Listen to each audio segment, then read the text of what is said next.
Dalam nama Bapa dan Putra dan Roh Kudus. Amin. Allah yang berbelas kasih, sabdamu adalah terang dan pelita hidup kami. Bimbinglah kami dengan Roh Kudusmu untuk mendengarkan dan merenungkan sabdamu. Dengan daya Roh Kudusmu itu, bukalah telinga dan hati kami untuk mendengarkan sabdamu. Terangilah budi dan hati kami untuk memahami sabdamu. Jernihkanlah hasrat dan jiwa kami untuk meresapkan sabdamu. Doronglah kehendak dan tekad kami untuk mengamalkan sabdamu dalam hidup dan perutusan kami sehari-hari. Amin.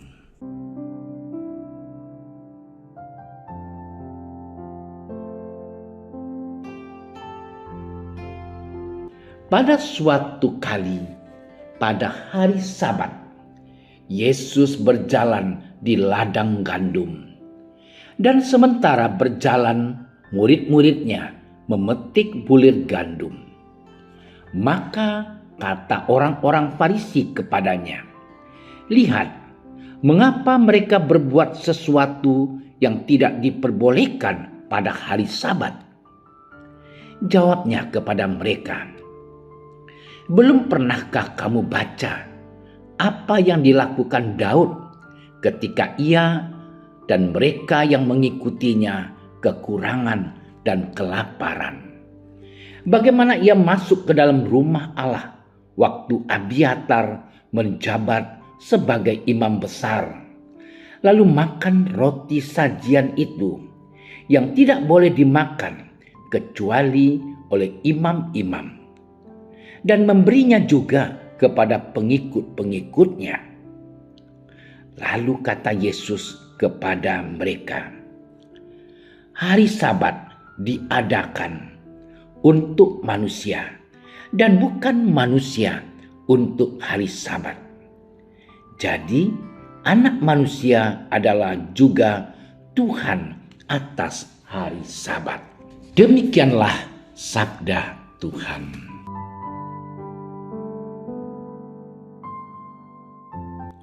Saudara-saudariku yang terkasih dalam nama Yesus Kristus, di dalam kehidupan kita tentu sering menemui peraturan, baik di dalam lingkup keluarga, sekolah, maupun pekerjaan kita. Dimanapun kita berada, kita akan menemukan peraturan. Dengan kata lain, tiada hidup manusia yang tanpa ada aturan. Aturan atau hukum pada dasarnya bertujuan untuk menciptakan kedamaian, keteraturan, ketentraman, dan terutama demi kebaikan bersama. Akan tetapi akibat dari keegoisan manusia, terkadang aturan itu kehilangan makna dan tujuannya. Manusia berusaha mencari kesalahan sesamanya demi mencari keuntungan bagi dirinya sendiri dengan berlandaskan pada peraturan. Saudara-saudariku yang terkasih, kita telah mendengar sabda Tuhan hari ini tentang perjalanan Yesus dan murid-muridnya.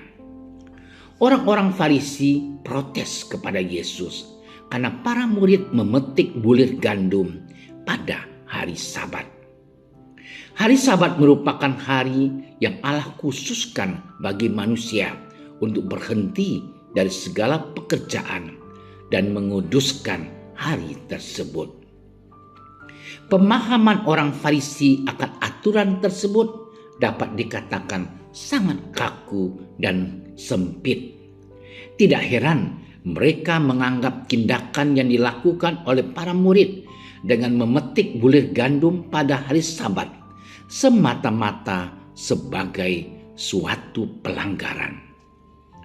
Tuhan Yesus dengan tegas mengatakan kepada orang Farisi bahwa inti dari hari Sabat ialah kehidupan dan bukanlah kematian. Sabat disediakan oleh Allah untuk kebaikan manusia, hingga pada akhirnya Yesus mengatakan bahwa Ia adalah Tuhan atas hari Sabat. Tidak hanya itu, Yesus pun memberi sebuah cerminan kepada orang Farisi dari tindakan Daud dan pengikutnya yang memakan roti sajian yang sebenarnya hanya boleh dimakan oleh para imam. Namun karena para pengikut Daud itu mengalami kelaparan, mereka pun memakannya. Hal ini menunjukkan kepada kita bahwa peraturan dibuat untuk kebaikan dan keselamatan manusia, dan bukan sebaliknya. Saudara-saudariku yang terkasih, melalui sabda Tuhan hari ini, marilah kita bercermin akan diri kita masing-masing. Apakah kita juga seperti orang Farisi yang memandang peraturan yang diberikan oleh Tuhan dan gereja secara sempit? Atau apakah kita memandang peraturan yang diberikan oleh Tuhan dan gereja sebagai sarana untuk mencapai sebuah relasi yang akrab dengan Tuhan? Saudara-saudariku yang terkasih, beristirahat sembari mensyukuri berkat Tuhan merupakan sebuah tujuan yang harus kita capai dalam menghayati hari Sabat dalam hidup kita. Meskipun di hari Sabat kita dianjurkan untuk tidak melakukan pekerjaan, namun alangkah baiknya kita melakukannya dengan lebih bijaksana. Hal ini bukan berarti segala peraturan yang ditetapkan oleh Tuhan boleh untuk dilanggar, melainkan bagaimana kita dapat menghayati dan menghidupi peraturan Tuhan secara bijak, dan pastinya demi kebaikan diri, sesama, dan terutama demi kemuliaan Tuhan. Semoga kita mampu menjalankan segala peraturan yang ada di dalam hidup kita dengan baik dan bijaksana dalam naungan dari rahmat Tuhan. Allah yang berbelas kasih, kami bersyukur kepadamu atas segala kemurahan-Mu kepada kami hamba-hamba-Mu. Engkau dengan bijaksana menetapkan peraturan untuk diri kami sebagai sebuah sarana agar semakin dekat kepadamu. Semoga kami mampu menjalankan segala peraturan dan perintah yang Engkau berikan kepada kami secara bijaksana demi kemuliaan-Mu, demi Kristus Tuhan dan pengantara kami. Amin. Dalam nama Bapa dan Putra dan Roh Kudus. Amin.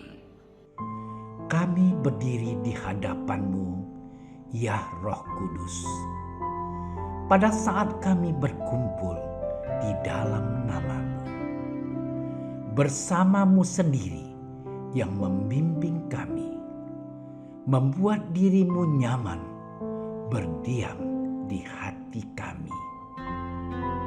Ajarilah kami jalan yang harus kami tempuh dan bagaimana kami harus mengikuti jalan itu.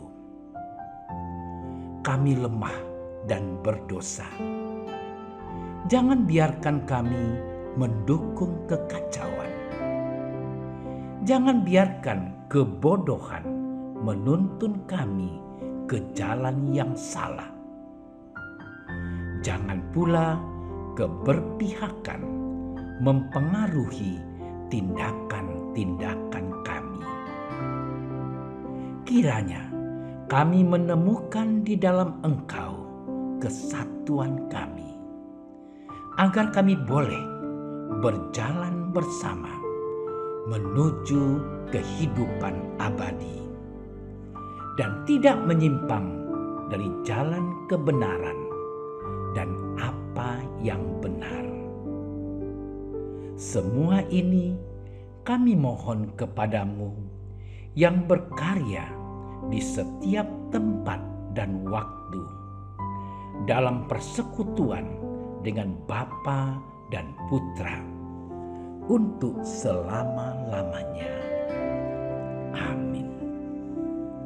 Bapa kami yang ada di surga, dimuliakanlah namamu.